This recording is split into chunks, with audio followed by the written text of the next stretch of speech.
I fully supported the Philippine National Police. Ayoko na merong kalokohan. And then here I am in Congress, harap-harapan naglolokohan tayo. Di ba kapag may nahuli kayo sa isang lugar, you also ask and you also question the owner of the place? Nasaan na itong storya na do? Iba-ibang story yung ginagawa ninyo eh. Yung tiwala ng tao, binibigay namin sa inyo. And then you come up with stories like this. Who are we protecting? Si Mayo pinoprotektahan ninyo? Why? Ito yung nangyayari sa story niyo today. Inisip niyo lang yung sarili niyo. Hindi niyo inisip yung buong Pilipinas na umaasa sa inyo. That we are all here against drugs and yet you are in the middle of it. Sorry, pero yan talaga. Ito yung story niyo. Kayo mismo nagsasabi niya, no? Hinayaan niyo hulihin namin kayo. Kami na yung nakakahuli sa inyo. Lahat kami dito. Lahat ng nakikinig. Why are you doing this? Merong nahuling pulis at merong attempt na pagtakpan yung pulis. Yun yung beef nung buong kwentong ito. Alam niyo kung bakit pinipilit yung hot pursuit? Kasi hindi nila ma-justify yung pagpasok nila sa sa PD lending. Oh. Kasi wala naman silang search warrant na dala. Tinapay naman, simpleng-simple lang yan. Dina-justify nila yung pagpasok doon sa sa WPL. Kaya pinipilit nila na may hot pursuit to justify their illegal entry into the office of Police Master Sergeant Mayo. Yun lang naman ang kanya eh.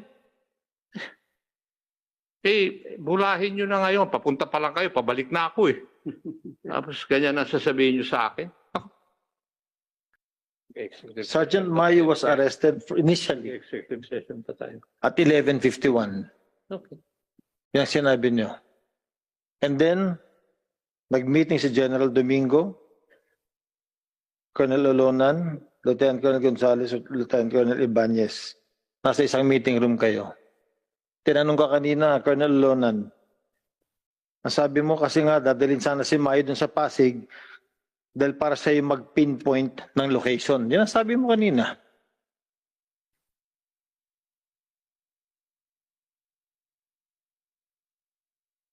Tapos, nakita natin si Mayo was driving a parked car at 11:58.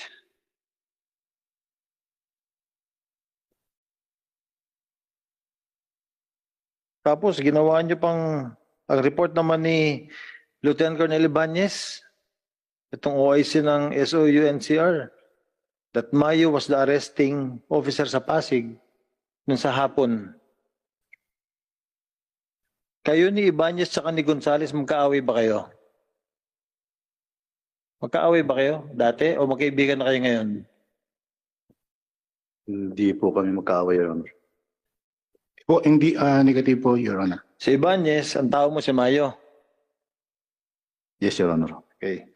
Si Ibanez, ay si Mayo, for a while he was in Mindanao, di ba? Hiningi mo siya, pinabalik mo siya sa'yo. Yes, Your Honor. Bakit tinapon si Mayo sa Mindanao? Because may problema rin siya, may kaso rin siya he was charged for drugs, di ba? Listed, Your Honor. Yes. Binalik mo siya para magamit mo. Si Gonzales, ang tao niya, si Juden? Si Francisco? Tao mo, no? Negative, sir. Hindi ko po yan tao yan, sir. Subject po yan, sir, ni Sir Ibanez, sir. Subject ni Ibanez. Hindi mo rin to tao. Negative, sir. Sir, may So, sariling nung- koplan po yan, sir. Ha? May koplan po yan, sir, na ginawa siya ng... So nung nagkaroon ng raiding doon sa Tondo, ikaw yun nandun, no? Colonel Gonzales, andun ka, di ba? Sir, I was called by... Yes or no, andun ka? Yes, sir. I was Oh, called yun, by Sir Ibanez, sir. tinatanong ko kung nandun ka or hindi. But you're not supposed to be there. And then, tinatahi ko yung istorya niyo, ha? Si Ibanez naman, gusto papuntahin si Mayo para maging arresting officer doon sa Pasig. Correct? Hindi po, Your Honor. Oh, Yun po kasi itong totoong nangyari doon. ano na? Yun po kasi yung, actually, Your Honor, hindi naman talaga siya, Ano yung totoong nangyari? nung time ng arrest doon sa Pasig, hindi po ako nandoon. Hindi ka ikaw. Pre- report mo yan eh. Yes, Your Andito. Honor. Hindi. Pero ako po, Wag ka masyado mabilis mo sumagot. Binabanggil mo yung story eh. Report mo nga yung binabasa ko dito eh. Nilagay mo dito, Mayo was the arresting officer in Pasig. Ikaw ba ang OIC, SOU, NCR? yes, Your Honor. Oh. Bakit yung sinasabi yun? Kasi nag-hot pursuit eh. Una, may posas, nawala, tinanggal. Tapos pinapunta mo ng Pasig. And then next to, nag-hot pursuit na kayo ulit. Ayun no, kayo Lona no. Kaya nga miniting nyo itong tatlo, si Pinion, si Isik, ito si Olonan. Dumating ito si Lieutenant Pinion alas 4. Sabi arestado si Mayo. Ito si Achuela dumating alas 6 ng gabi. Yung meeting alas 10:30 ng gabi. Headed by Colonel Olonan. Your Honor, my order is to arrest Mayo kasi pabalik na siya galing ng Pasig. Inaresto nyo na nga na 11:51 eh. Pinakawalan nyo eh. Tapos sinabi mo, ikaw nga mismo nagsabi oh.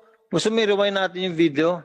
Sinabi mo, to bring Mayo to the Pasig operation to pinpoint the location. Ikaw nagsabi niyan. I'm writing down what you said. Your Honor, the agreement is sasama si Mayo sa... So may agreement. Andali. Yes, Your Honor. Diyan ka lang muna ha. So may agreement na dadalhin si Mayo siya magpipinpoint sa location sa Pasig. So iba na. Your Honor, yun ang pag-agreean namin during the meeting. Paano mo dadalhin sa Pasig para magturo si Mayo kung inaresto nyo na? Your Honor, Inaresto nyo na nga for a bigger case eh. Gagamitin nyo pa para mag-pinpoint. Yes, Your Honor. Tapos ang extension ninyo is mag-hot pursuit. Because hindi nyo minimension yung October 9. Bakit meron kayo October 9 na na-arrest ni Mayo? At 2:30 in the morning. May nasa website ng PNP. At ang nagsasabi dito, si Brigadier General Olaguera. This is your statement in your website, the Philippine National Police website.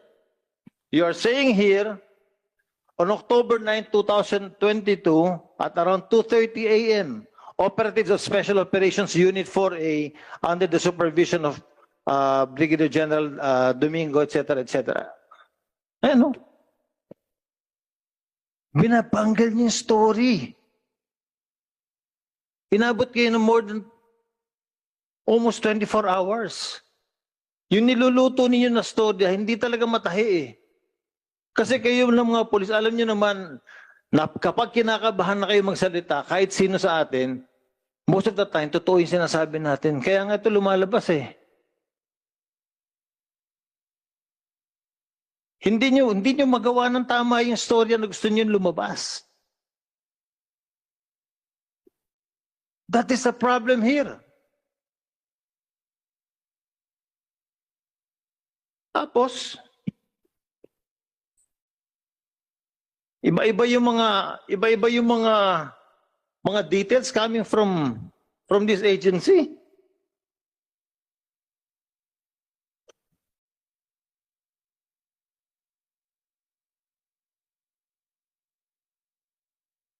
Congressman Tignan mo, Gomez. Mr. Chair, kasi una sinabi nila 1752 Tondo. Tapos sa spot report 1742 sa Manila. And then ang tamang address is 1734 Jose Abad Santos Grace Park. 1734 Jose Abad Santos Tondo. Tatlong address, tatlong number. Sa Philippine Tang Yu Foundation. Di ba kapag may nahuli kayo sa isang lugar, you also ask and you also question the owner of the place?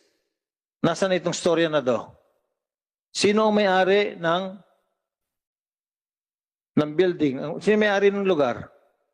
Did it ever come out in your report? Hinanap ba natin? Etong kay Mayo, dalawa yung wealth and personal development lending niya. Itong isa sa Tondo, Grace Park, at isa dito sa Tayuman, Tondo. Hinanap ba natin, chinek ba natin pareho?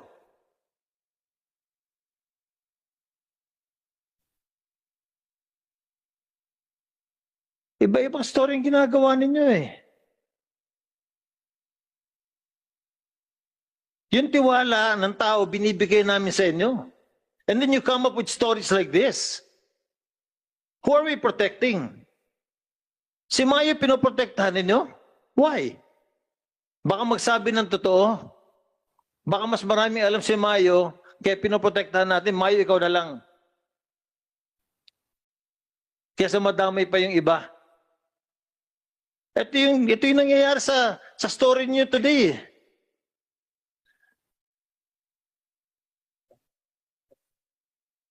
Ayan, tingnan mo. Meron pa kayo. What's suspicious here, Mr. Chair, yung address ng Philippine Tang Yu Foundation, talagang hinanap nila yun. 1734 Jose Abad Santos, East Grace Park, Caloocan. And yung isa, 1734 Jose Abad Santos, Tondo, Manila. Bakit may ganun? Para pag nagkaroon ng search warrant, mali kagad yung lugar.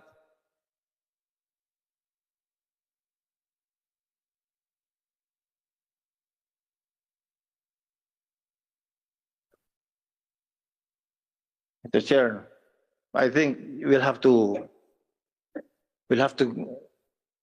really have to come up with a heavy recommendation against this police personnel. Masakit because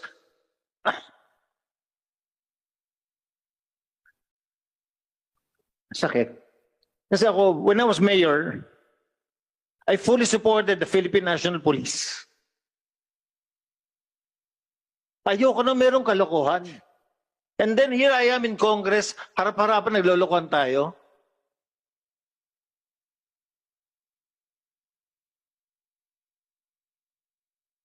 Inisip nyo lang yung sarili nyo. Hindi nyo inisip yung buong Pilipinas na umaasa sa inyo. That we are all here against drugs and yet you're in the middle of it. Sorry, pero yan talaga. Ito yung story nyo. Kayo mismo nagsasabi niya, no? Hinayaan nyo, hulihin namin kayo. Kami na yung nakakahuli sa inyo. Lahat kami dito. Lahat ng nakikinig. Why are you doing this? Mr. Chair, I leave everything to you, Mr. Chair. Thank you, Congressman Gomez. I understand your frustration that I think most of the members of the committee share, no? Talagang ganon. Ngayon, dati ang kwento pagka may Chinese, drug lord. Ngayon, pagka ang usap-usapan sa kalsada, pag may police, drug lord na rin. Masakit pakinggan yun. I'm sure all of you who are officers, ayun yung naririnig yan. Anyway, obviously, Congressman Gomez and Congressman Acop earlier, meron talagang kwento na gusto nilang panindigan. Yung sinasabi nilang merong hot pursuit. Tama ba yun? Totoo bang may hot pursuit, Colonel Olonan? Your Honor, it could prejudice to the pending case of Sergeant Mayo. May I request you executive session, Your Honor? Okay, thank you. General Domingo, meron bang hot pursuit? We will better discuss it in executive session, Your Honor. Okay. Oh, executive session. Okay. Ikaw ang pumirma nung affidavit. Ikaw yung arresting officer, di ba? Ikaw ang nagsabi na mag-hot pursuit. Meron wala? Merong hot pursuit. Paninindigan mo yan. Ha? Sige. So, the beef of the whole story, ladies and gentlemen, is the fact that merong nahuling pulis at merong attempt na pagtakpan yung pulis. Yun yung beef nung buong kwentong ito. At doon sa mga nangyaring mga actions taken by the police, maraming question mark sa isipan ng aming mga kasamahan. Kaya nga, nabubuo sa aming isipan na merong pagtatakip na nangyari. For example, di ba, nahuli ng alauna, pero sa report, pilit niyong sinasabi na hindi alauna nahuli. Kundi nahuli ng October 9 ng ng 2 o'clock ng madaling araw. Ang nakakatawa, ginamit sa follow-up operations si Mayo, pumunta sa Pasig ng alas 9 ng gabi. Siya pa yung arresting officer. 3 hours later, alas 2 ng madaling araw, hinuli rin siya. At siya ang involved sa isang buy bust. Hinuli si Mayo, alas 2 ng madaling araw. Galing sa Pasig, hinuli siya sa Santa Cruz, kaya po. Major Salmingo, ikaw ang pumirma ng report sa Pasig. Alam mo ba yun? Yung report na yan, sir, hindi na po. Meron kang spot report sa Pasig. Did you know that you were the one who signed this report? Progress report. Progress report, Your Honor. So, sinabi mo dun na merong naaresto ang SACP. What does SACP mean? Jerome, no, sorry. Merong in connection to the above, blah, blah, 6:20 p.m. October, etc., etc. Arrest of Juden Francisco et al. Ikaw ba si Michael Angelo Salmingo? Yes, Your Honor. So ikaw ay nag-submit itong progress report na to. Yes, sir, to inform the command group that Juden Francisco et al. Was already presented before the court to and inquested, Your Honor. So you know all the while that there was a follow-up operation na nangyari sa Pasig.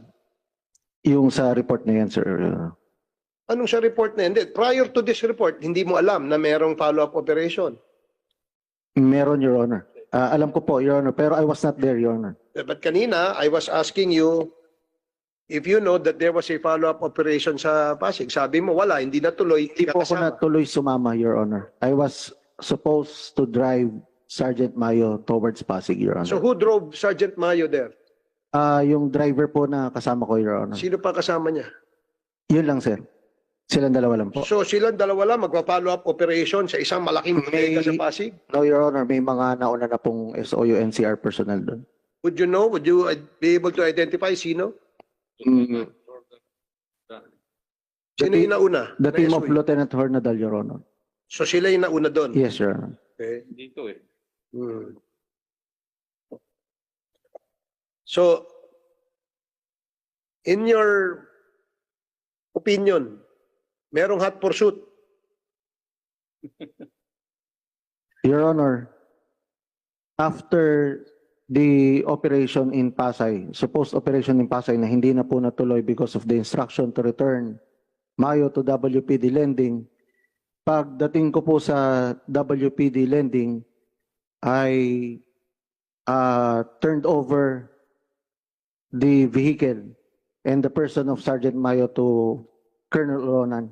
I reported at the second floor where he is standing and said na, "Sir, andyan na po si Master Sergeant Mayo sa baba."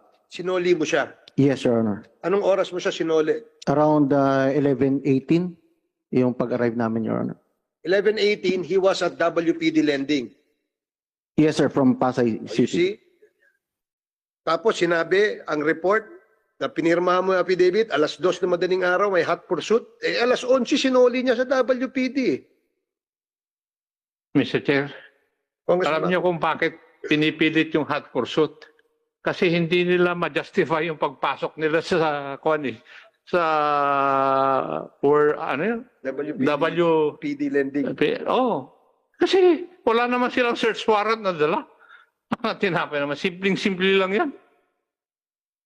Dina-justify nila yung pagpasok doon sa sa WPL. Kaya pinipilit nila na may hot pursuit to justify their illegal entry into the office of Police Master Sergeant Mayo. Yun lang naman ang kanyan eh. Bulahin nyo na ngayon. Papunta pa lang kayo, pabalik na ako eh. Tapos ganyan ang sasabihin nyo sa akin.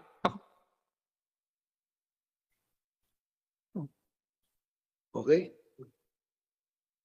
And Police Colonel Ibanez, nakita ko yung pagtuturo mo dun sa constituent ko.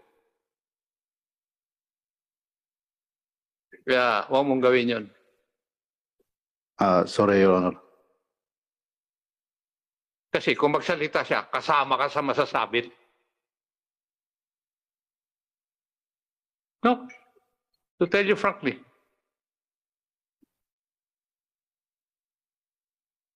Thank you, Mr. Chair. Thank you, Congressman Akop. Earlier,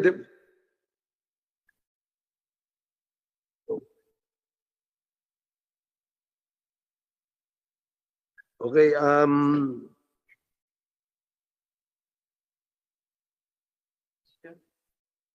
Mr. Inquiry lang, Mr. Chair. Is it normal for a companion to teach a resource person while he's being questioned? sorry. Is it a normal practice, Mr. Chair, na yung companion ng resource person tinuturuan niya? Well, hindi. This is the case of Colonel Ibanez. Tinuturuan niya nandun sa likod niya. Kunyari nakatalikod pero nakasalita na ganyan. Ano? Kita pa naman yun. Na-notice ni Congressman Akop observed that si Colonel Ibanez is coaching constituent niya. Yes. He was already warned not to do it again. So, Congressman Gomez, Congressman Akop, and the rest of the members who are in the committee, in the online. No? Earlier, there was a request for a executive session. Since we practically covered a lot in the hearing today, so may I know kung sino ang gusto mag-executive session? Ikaw, Captain Piñon, General Domingo, kayong lahat dyan. Kasama ba kayo sa executive session o hindi? No, Your Honor. So, you will stick with the what do you call this? The story. Sige. Okay, si Mr. Chair. Narinig ko na, sir. Mahaba na yung paliwanagan, sir. And I believe I can withdraw my request for an executive session, Mr. Chair, with regards to this case, Mr. Chair. Okay. Okay, thank you, DG Wilkins. Since there will be maybe another another hearing on this subject, so we will temporarily suspend this hearing to give way to an executive session as requested. And the motion was moved by Congressman Gomez, duly seconded, and hearing no objection from our colleagues in the online. So we now suspend this hearing, and may we ask everybody who are present, you are all now excused except for those who want to be under an executive